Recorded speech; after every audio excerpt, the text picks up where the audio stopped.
it's Headphone Highlight. We are continuing down our journey of the planar magnetic drivers. Does the camera seem a little low? It's fine. Today we have the T50RP by Fostex. This is a brand we have not talked about before. T50. Yes, sirree. Pretty unique looking design. We haven't really seen much like this before, especially with these like exposed wire situation. For one, I like it. It's pretty cool. Yeah, T50RP. I think these are the Mark IIIs. T50RP Mark IIIs by Fostex. Ooh, headphone highlight, yeah. So these are pretty interesting headphones. The T50s, they've been around for a bit. There's been a few renditions. I believe that the Mark IIIs are the most recent rendition of these. But ever since, particularly with the Mark II, and ever since then, this has probably become the most moddable headphone in the freaking world. There are so many modifications for this headphone by enthusiasts, by really big name brands. This is just really, for whatever reason, the way this is built, the way it's constructed, the way the driver is designed, I don't know. But for whatever reason, this is a really easy headphone to mod. And a lot of people have a lot of mods for these. So it's really, really cool. So you get all sorts of different variants and varieties of this headphone from all sorts of places, and people themselves are coming up with their own personal mods. So it's a really universal, a very accessible headphone that you could do a lot of cool stuff with. That's not to say that you need to. The headphone itself is pretty flippin' amazing. Let's see. I do have... Yeah, right here. It does say... Let's see if I can get that in the camera here. Come on, camera, right there. T50RP mk3, Mark IIIs.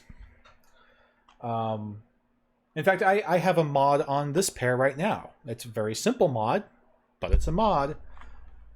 These pads. Gosh, I cannot remember what kind of pads these are, what they're called, but they are very soft. They're very, not super plush.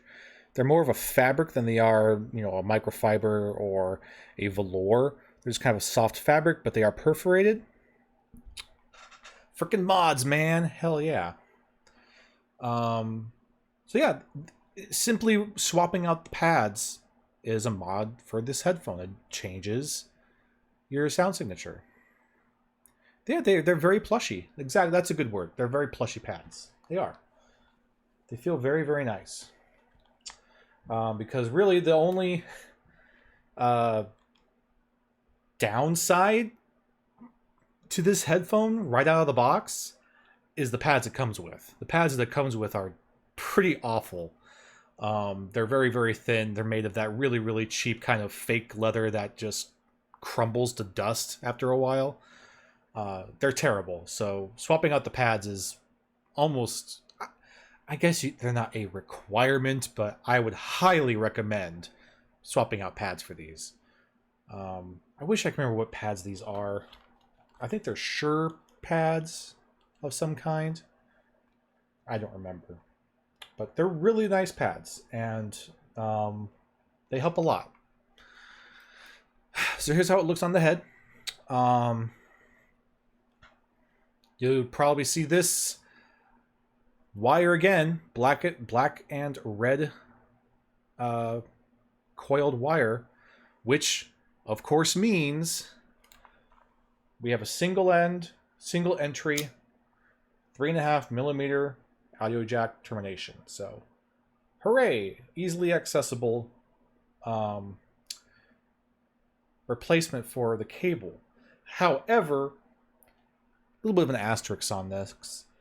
It plugs into the side here rather than going underneath the headphone, like right into the can. It goes in through the side. So if you have, like if I look at the other end of this cable, which is just a straight edge like this, I plug it into the headphone, it sticks out kind of weird. That's not super ideal. So recommended would be to get a cable that has a right angle to it so that it helps alleviate that kind of popping out situation. But also on that note, let me plug this back in really quick. It has a locking system for the cable that it comes with. The cable that it comes with is okay. It's just a little, it's like a kind of a rubbery, sticky rubbery kind of cable. It's the same color as this little piece right here, which is aesthetically nice, but it's just kind of a flimsy, floppy, very light, very sticky, rubbery kind of cable. But if you look really closely, this might not come through very clear, but there's a locking system here. You see right there on kind of the left and the right side of the hole where the port is, there's these tiny little notches. And that's because the cable is designed to kind of slide in there and then turn to lock. So that's great, that's nice. And it's also great and nice that you do not need that cable to run this headphone. You can run it with any other cable that is a 3.5 millimeter port, or termination, whatever. But you do have to be aware that there is this lip here. You know, there is a pretty decent cavern to get through to get to that entry point. So if you have a 3.5 millimeter audio cable that has a really fat like plug head on it, if this end right here is really fat, it might not fit in there. So you just got to be aware. You need to make sure that your cable doesn't have a super fat head on it, whatever. Otherwise you're good to go. The rest of the build, it is mostly plastic, but good quality plastic, good stuff. Hard plastic here, hard plastic here. These are metal. I don't know what kind of metal. Maybe steel, probably steel. They don't feel particularly heavy, but yeah. So you got these metal bars that go into these kind of tensioning brackets to do a pretty linear, pretty smooth adjustment. What does tend to happen with these headphones, this section right here gets really loose, and then you can have the problem of this mechanism, this tension right here being really loose, and they're just always going to be at the very longest length that they could be. But it's a pretty simple fix because the oh, come on. Ugh. The tension mechanism is relying on this screw right here. If I can get it to show. There's a little screw right there. All you really got to do is if your headphone tension adjustment is getting tight, tighten that screw, and it'll 9 times out of 10 fix the problem. So it's a little funky, but it works. It works. Let's see. I mean, you do have metal interacting with plastic, and that can be susceptible for breaking and cracking, but I've had these for a long time, and they have lasted without any issue. So you got your metal bars that go into a plastic tension clip. Then that goes into the headband, which is probably it's like a thin spring steel that's wrapped in a fake leather with this very nice screen printed Fostex logo on top of it. It pops really well. It's very clean, and it is it's got some little stitching on the sides there too. See if I can show that. There you go. Got some nice stitching on the sides. It's a nice soft fake leather.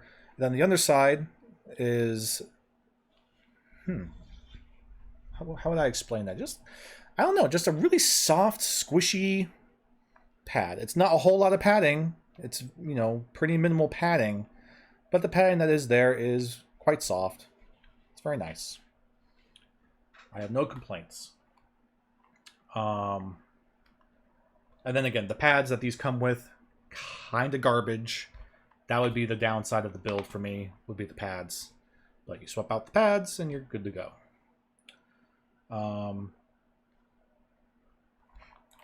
They have a little bit of give here on the sides with the tilting.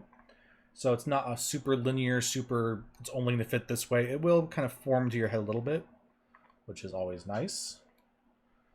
Gosh dang it, what was I also... I had something else to say about this for the build. Oh, these are semi-open.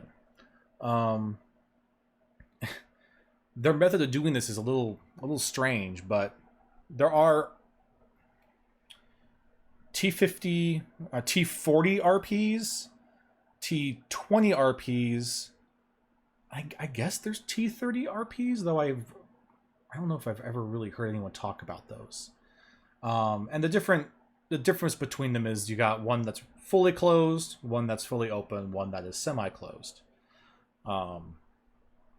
These are the semi-closed ones. These are the preferred ones for most people.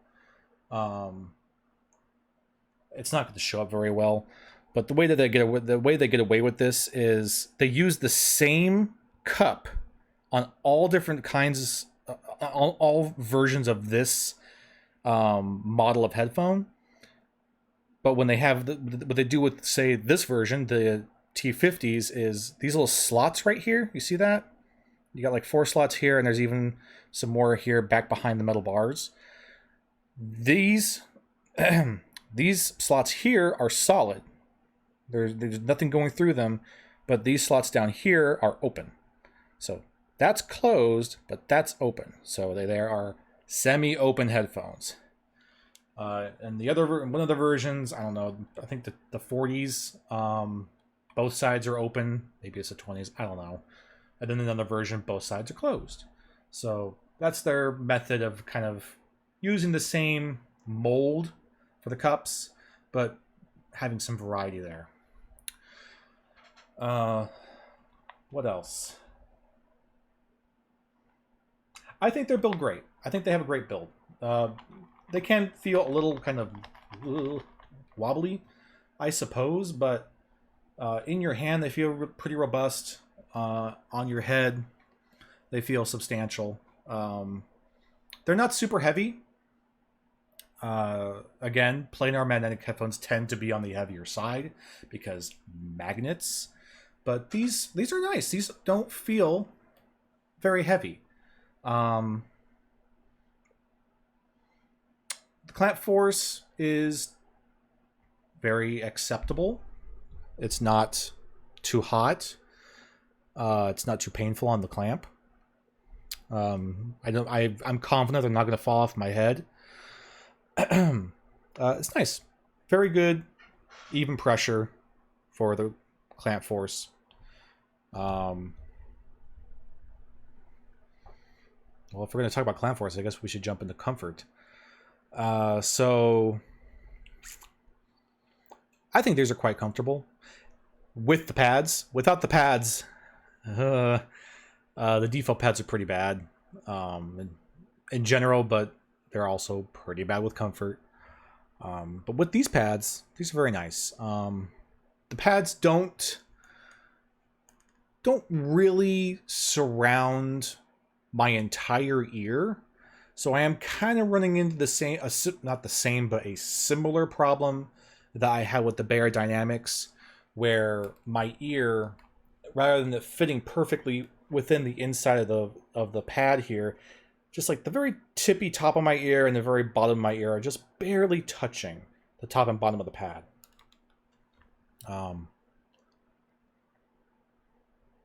It looks like a lot of clamp force. Those pads look pretty squished. Really.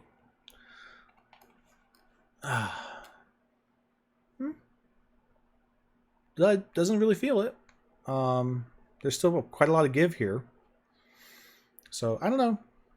I haven't worn them with the default pads for a long time, so it's a little hard for me to say for sure. But at least with these pads, it's kind of a non-issue. Let's see. So the clamp force is fine. I don't have a problem with that. The headband, it does not have a head strap, a comfort strap, which it would be better if it did, but it's not bothering me at all. I don't feel any hot spots at any point on the top of my head here. Nothing's really putting more pressure on me anywhere else. Even at the very top of the head there, it all feels pretty darn even throughout. So it's not uncomfortable at all. They are a little heavy, I suppose, but it's really not that bad. Certainly not heavy enough to be creating pain from the headband on top of my head or even on my ears. The pads, at least these pads, do tend to get a little bit warm, even though they are perforated. So there is that.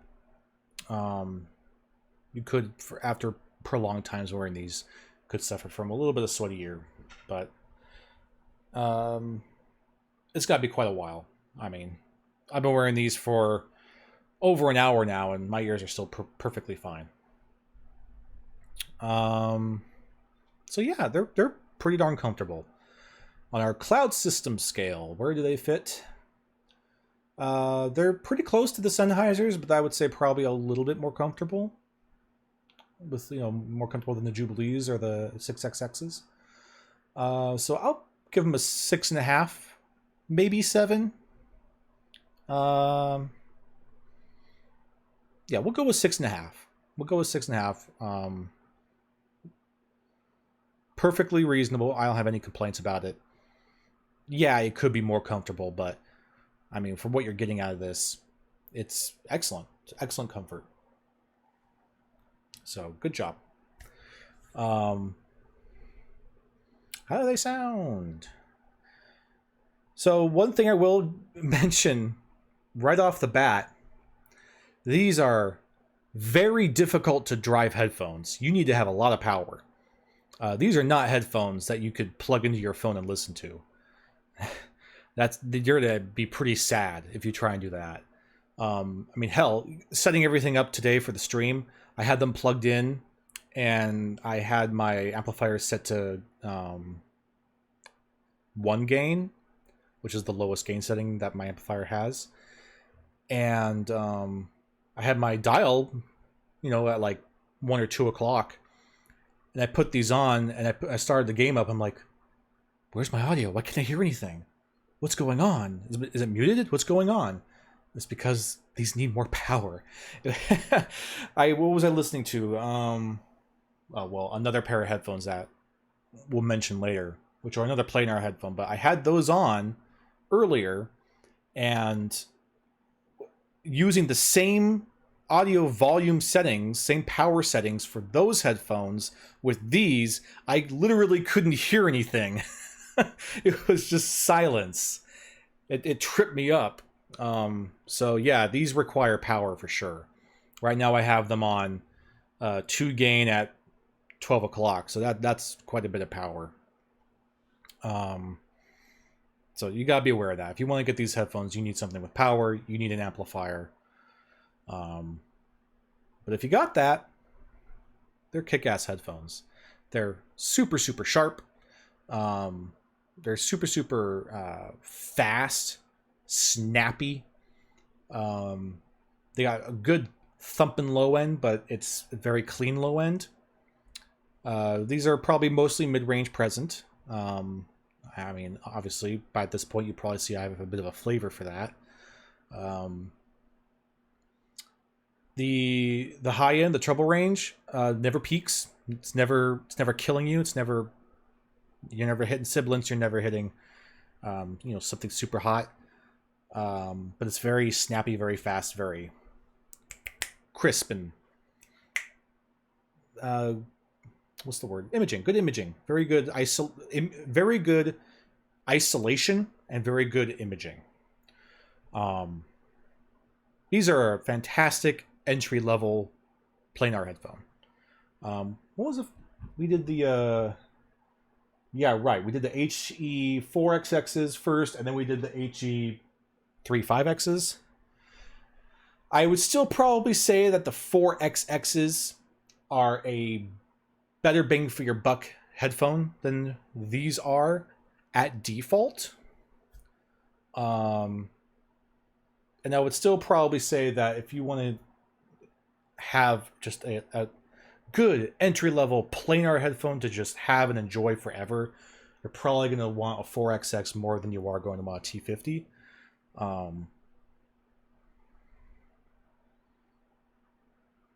What's this? Entry-level if you have the amperage for it. Yeah. And that's exactly my point. You know, these sit at about the same price range as the 4XXs, but the 4XXs are a hell of a lot easier to drive than these are. So you could listen to your 4XXs on most things and not have to invest in something that has a lot of power.